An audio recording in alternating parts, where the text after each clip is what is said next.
Nous recevons aujourd'hui Jean-Baptiste Maillard. Bonjour Jean-Baptiste. Bonjour.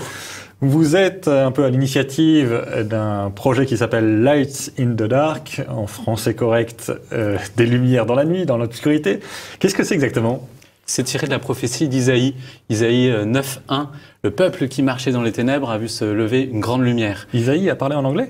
Non, il n'a pas parlé en anglais, c'est vrai qu'on nous fait souvent la remarque, mais Internet est un mot anglais et du coup, on est déjà à l'international. Très bien. Donc, le peuple qui marchait dans les ténèbres a vu se lever une grande lumière, donc c'est la lumière du Christ, j'imagine ? Tout à fait. Et Lights in the Dark est là pour porter la lumière du Christ sur le 6e continent qui est Internet, c'est ça l'idée ? Exactement. Benoît XVI a parlé le premier d'Internet comme étant un continent. Et c'est vrai que de la même façon que l'Église a envoyé des missionnaires dans tous les continents pendant 2000 ans, eh bien, peut-elle aussi aujourd'hui envoyer des missionnaires dans le 6e continent ? Et la réponse est oui. Et alors, comment ça marche exactement ? Vous avez un site qui draine les gens, vous en envoyez plusieurs, comment ça marche ? Aujourd'hui, nous avons plusieurs sites. Ce sont ce qu'on appelle des sites filets, c'est-à-dire des sites conçus pour aller toucher, attraper avec ces filets ceux qui sont loin de l'Église. Alors comment on fait ? On répond à leurs questions. Le dernier site qu'on a lancé, c'était autour de la Toussaint, lavieaprèslamort.com. Pourquoi ? Parce que on sait que au moment de la Toussaint, 70% des Français se rendent dans les cimetières et beaucoup d'entre eux, évidemment, ont Internet et vont sur Google et cherchent quelque chose par rapport à ça. Et donc, on répond à leurs questions et après, on discute avec eux par des modules de discussion instantanée, qu'on dit aussi en anglais chat. D'accord. Non, mais vous pouvez y aller, il n'y a pas de problème. Et grâce à ça, si vous voulez, on amorce des discussions assez fortes sur les questions de la vie après la mort, de personnes qui ont un suicide autour d'eux, ou des personnes qui tout simplement ont perdu un proche. On a même offert la possibilité d'offrir un cierge, d'allumer un cierge dans une église, à l'île Bouchard en l'occurrence. Et ça, c'est très fort parce que du coup, on offre quelque chose qui n'existe pas sur le web, ou en tout cas à notre connaissance, qui jusqu'ici n'existait pas. D'accord. Mais ça suppose d'avoir beaucoup de personnes. Comment vous arrivez à animer ça ? Parce que donc j'imagine qu'il y a plusieurs centaines ou milliers de personnes qui viennent vous voir pour parler de la vie après la mort. Comment vous faites pour leur répondre ? Exactement, c'est notre difficulté. On veut organiser des formations pour former justement les e-missionnaires, les missionnaires de l'Internet de demain. On en fait une première à Tours le 13-14 janvier. On va en faire d'autres puisqu'on est invité à Cholet, à Valence, à Cergy, à Lille, etc. pour donner ces formations. Parce que si on veut pouvoir répondre à toutes ces questions, et je vous assure qu'elles sont très nombreuses, eh bien, il va falloir avoir derrière, effectivement, entre guillemets, les troupes pour y répondre. Ce qu'on peut dire aussi, c'est qu'en termes de contribution, on invite tous ceux qui le souhaitent à venir contribuer à notre site.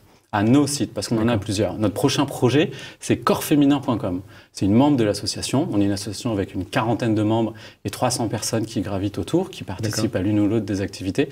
Et ce projet Corps Féminin, eh bien, il va nous permettre de parler de tous ces sujets de la femme et qui ne se réduit pas évidemment à son simple corps, mais à il y a vraiment beaucoup d'autres choses derrière. On a fait un appel à contribution. On s'est retrouvé avec une vingtaine de personnes qu'on ne connaissait pas, qui se sont pointées en nous disant on veut bien contribuer à ce projet, on y croit. Le but, c'est que quand on tape corps féminin, on soit premier dans Google ou deuxième, comme on l'a déjà fait avec d'autres sites, comme il y a très longtemps, Pi12. C'est comme ça un peu que j'ai commencé.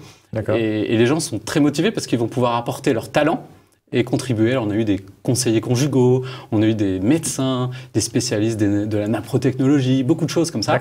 Et c'est fabuleux parce que du coup, on crée des petits comités éditoriaux et on propose différents sujets, on les publie sur le site et puis après, on les pousse sur les réseaux sociaux. D'accord. Et le site, il a vocation à durer ou c'est juste un filet que vous lancez et que vous retirez après ça du net ou comment ça marche ? Il a vocation à durer exactement comme notre premier site pi12.com qu'on a créé en 2002. Il est toujours en ligne et on continue de l'alimenter. Derrière ce site, il y a une équipe d'historiens, parce que nous, on n'est pas des historiens, et qui y contribuent régulièrement. Ce qui fait que dès qu'il y a un nouveau bouquin qui sort sur Pi12, même à l'étranger, eh bien, ils sont capables de l'acheter, de le lire, de le traduire, de traduire le texte et de nous en fournir quelque chose pour notre site.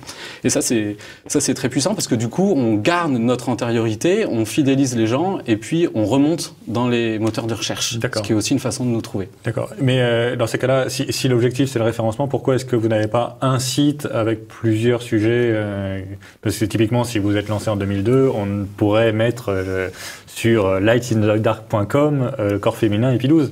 Alors, P12, c'est 1 ou 2 articles par mois, vous voyez, donc en moyenne. Donc, c'est très peu finalement. C'est bien pour alimenter et puis pour agrandir, entre guillemets, la base de recherche, mais c'est finalement pas beaucoup. Si on voulait faire un site qui traite de plein de sujets, on pourrait.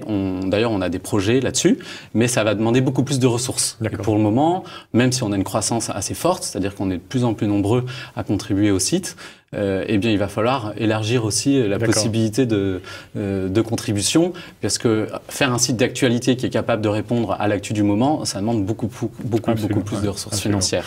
Et donc, vous parliez des gens loin de l'église qui venaient vous voir. Le profil, c'est quoi? C'est des anciens baptisés, enfin des baptisés qui ont quitté la pratique religieuse et qui reviennent? C'est des musulmans? C'est quoi le profil des gens qui viennent vous voir? Alors, un peu de tout. Il y a des musulmans, il y a des personnes athées.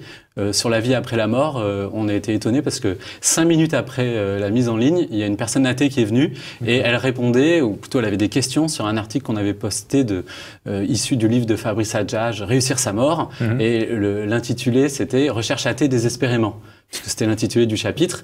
Et lui, je ne sais pas comment cette personne est arrivée sur l'article, peut-être parce qu'on l'avait posté dans les réseaux sociaux, je ne sais pas. Toujours est-il que ça l'a titillé, et c'est aussi comme ça qu'on fonctionne, et du coup, elle a eu envie de poser une question. Et donc, une personne vraiment profondément athée. En nous disant, je ne comprends pas votre réflexion intellectuelle, comment est-ce que vous pouvez réfléchir ainsi, mais en même temps, il y avait une demande, donc c'est ça qui est intéressant. On a aussi parfois des musulmans, y compris sur des sites auxquels on ne s'attendrait pas du tout à ce que des musulmans viennent. Ça a été le cas tout récemment de notre site L'Inquisition pour les nuls, puisqu'on avait fait ce site au moment de la série Inquisition sur France 2, il y a déjà assez longtemps. Mais il se trouve qu'il y a des musulmans qui se posent des questions sur l'Inquisition. C'est quand même assez étonnant. N'empêche que, pourquoi pas. Et ce musulman nous a dit comment faire pour devenir chrétien.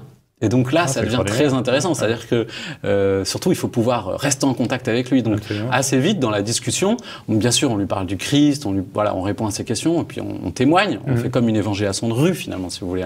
C'est ni plus ni moins qu'une évangélisation de rue, si ce n'est qu'il y a l'écran entre nous. Et puis après, on cherche à avoir son mail à la personne avec qui on a discuté. Et après, ça permet de faire un suivi. Et puis surtout, exactement, de renvoyer localement vers un prêtre, vers une communauté, quelle qu'elle soit, mais qui soit apte, qui soit capable d'accueillir, parce que c'est pas toujours le cas. Et il faut qu'elle puisse l'accueillir et continuer le travail. Et finalement, nous, on n'a fait que semer, et puis d'autres récolteront. Et ça, c'est très bien comme ça. Et c'est ça qui permet la rencontre en vrai, c'est ça qui permet l'évangélisation. Merci beaucoup, Jean-Baptiste. Nous arrivons au temps de fin de cette émission, mais nous nous revoyons la semaine prochaine pour parler plus généralement de l'évangélisation sur le net. Donc, nous pourrons continuer les discussions. Merci beaucoup et bravo pour ce très beau projet. Lights in the Dark, vous pouvez trouver ça sans problème sur Internet. Merci et bon vent pour cette belle mission.